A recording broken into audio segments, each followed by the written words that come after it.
আজি অতি দুখেৰে মই কথাখিনি আপোনালোকৰ আগত ক'ব বিচাৰিছো। কোনোবাই যদি ভাল পায় ভাল পাওক, কোনোবাই বেয়া পালেও মোৰ ক'বলগীয়া একো নাই। আজি মোৰ মনৰ কথাখিনি মই আপোনালোকৰ আগত ক'ম। মই এজন ভাৰতীয় জনতা পাৰ্টিৰ কাৰ্যকৰ্তা, শোণিতপুৰ জিলাৰ প্ৰাক্তন সভাপতি যুৱ মৰ্চাৰ আৰু বৰ্তমান ৰাজ্যিক সদস্য।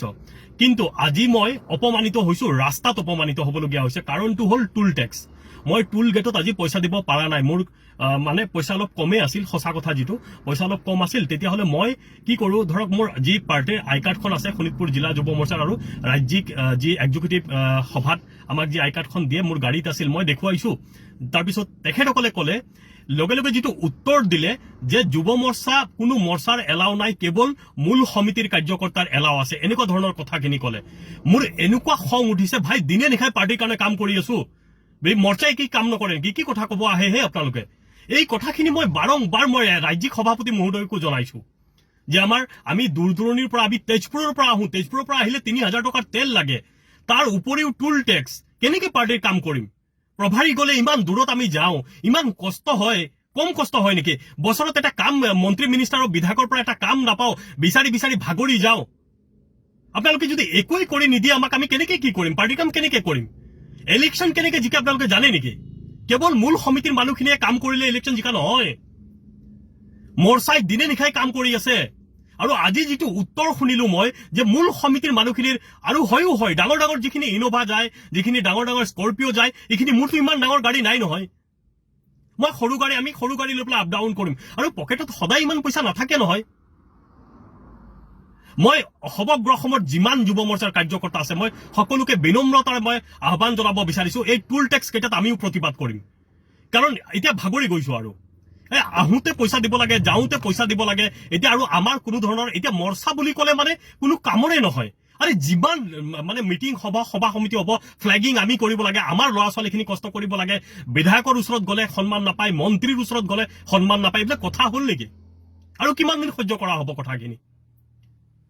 যোনে পাৰ্টি যেনেকুৱা ইনষ্ট্ৰাকশ্যন দিয়ে আমি সেনেকেই কাম কৰো। কিমান দুখীয়া ঘৰৰ পৰা ল'ৰা ছোৱালী বিলংগ মানে হৈ আছে বা কাম কৰি আছে, আপোনালোকে এইবিলাক অনুভৱ কৰিব পাৰেনে? মানুহে নোখোৱাকে পাৰ্টিৰ কাৰণে কাম কৰি আছে। আপোনালোকে কেৱল ইলেকশ্যন জিকাৰ পিছত বাহ লয়, কিন্তু বুথৰ কাৰ্যকৰ্তাই যে মানে তেখেতসকলে কিমান কষ্ট দিনে নিশাই বুথত কৰিবলগীয়া হৈছে, মৰ্চাৰ মানুহখিনি কৰিবলগীয়া আছে, যিকোনো মৰ্চা। মই আপোনালোকক বিনম্ৰতাৰে অনুৰোধ কৰিব বিচাৰিছো, আপোনালোকে যদি বেয়া পায় মোক পাৰ্টিৰ পৰা উলিয়াই দিয়ক, মোৰ ক'বলগীয়া একো নাই। কিন্তু মানে কি, মই সকলো কাৰ্যকৰ্তাৰ কাৰণে মই কৈছো, কাৰণ মোৰ যেনেকুৱা কষ্ট হৈছে মই ভাবো সকলো কাৰ্যকৰ্তাৰে কষ্ট হৈ আছে। আৰু আটাইতকৈ বেয়া লাগিছে, আজিৰ পৰা এসপ্তাহ আগত এগৰাকী আমাৰ সক্ৰিয় কাৰ্যকৰ্তা মৌচুমী ভৰদ্বাজ, আমাৰ ৰাজ্যিক সদস্য, তাই ৰাজ্যিক দায়িত্বত আছে আমাৰ, কোনোবা এজন অসভ্য কাৰ্যকৰ্তাই তাইক বোলে বেয়া শব্দ দি অপমান কৰিছে, আৰু তাই সকলো জ্যেষ্ঠ কাৰ্যকৰ্তাক জনাইছে, কিন্তু কোনো কাৰ্যকৰ্তাক তাই সেই বিষয়টোৰ ওপৰত কোনো ধৰণৰ একশ্যন লোৱা নাই। কিহৰ কাৰণে? আৰে আমিওতো জিলা চলাইছো না। মই যেতিয়া শোণিতপুৰ জিলা চলাইছো, আমাৰ কাৰ্যকৰ্তাৰ ওপৰত এটা শব্দও কোনে ক'ব পৰা নাছিল।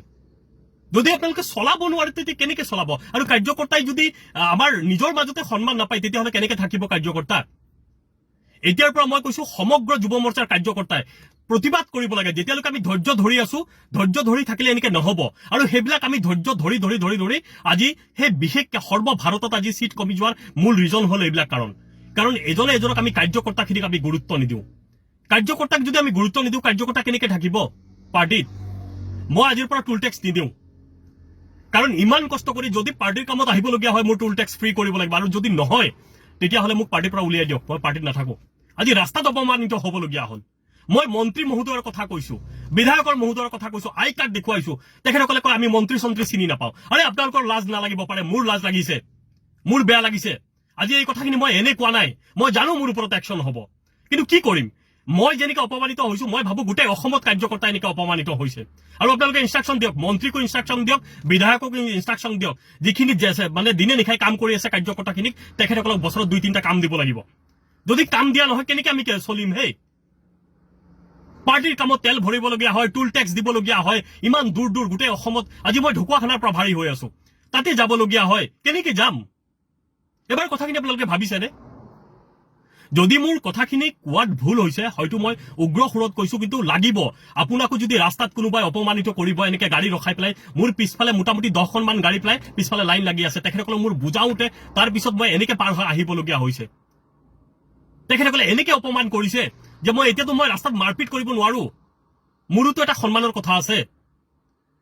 বাৰম্বাৰ মই ৰিকুৱেষ্ট কৰিছো যে মন্ত্ৰীৰ কথা কৈছো কোনো ধৰণৰ আৰু ৰাজ্যিক সভাপতি যুৱ মৰ্চাৰ সভাপতিকো মই জনাইছিলো কথাটো কিন্তু কথাখিনি ইমান গুৰুত্ব নহয় আমি যুৱ মৰ্চাৰ কাৰ্যকৰ্তা না হেনেকে হলে কিন্তু পাৰ্টিত কাৰ্যকৰ্তা নাথাকে মই আজিয়ে কৈ দিলো আৰু মই জানো মোৰ ওপৰত একশ্যন হ'ব দিয়ক ৰাস্তাততো অপমান নহম না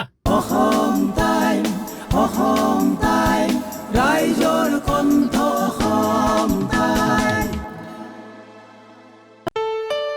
ঘৰত আনন্দ আৰু সম্পৰ্কৰ চমক বজাই ৰাখিবলৈ জৰুৰী হৈছে সকলো আনন্দময় মুহূৰ্তত মৰমৰ উপহাৰ দিয়াটো সেইবাবে মধুশ্ৰী জুৱেলাৰ্ছে আনিছে সকলো ৰঙীন ক্ষণৰ বাবে বিশেষ গহনা হীৰাৰে হওক সোণৰে হওক বা ৰূপৰে হওক শ্ৰেষ্ঠ ডিজাইনছ আৰু হলমাৰ্কযুক্ত গহনাই ৰাখে সম্পৰ্কক নিখুঁত তেনেহ'লে আজিয়ে আনক আনন্দ মধুশ্ৰী জুৱেলাৰ্ছৰ সৈতে যোগাযোগ কৰক 7028000341 নাইবা ভিজিট কৰক LNB ৰোড নলবাৰী অসম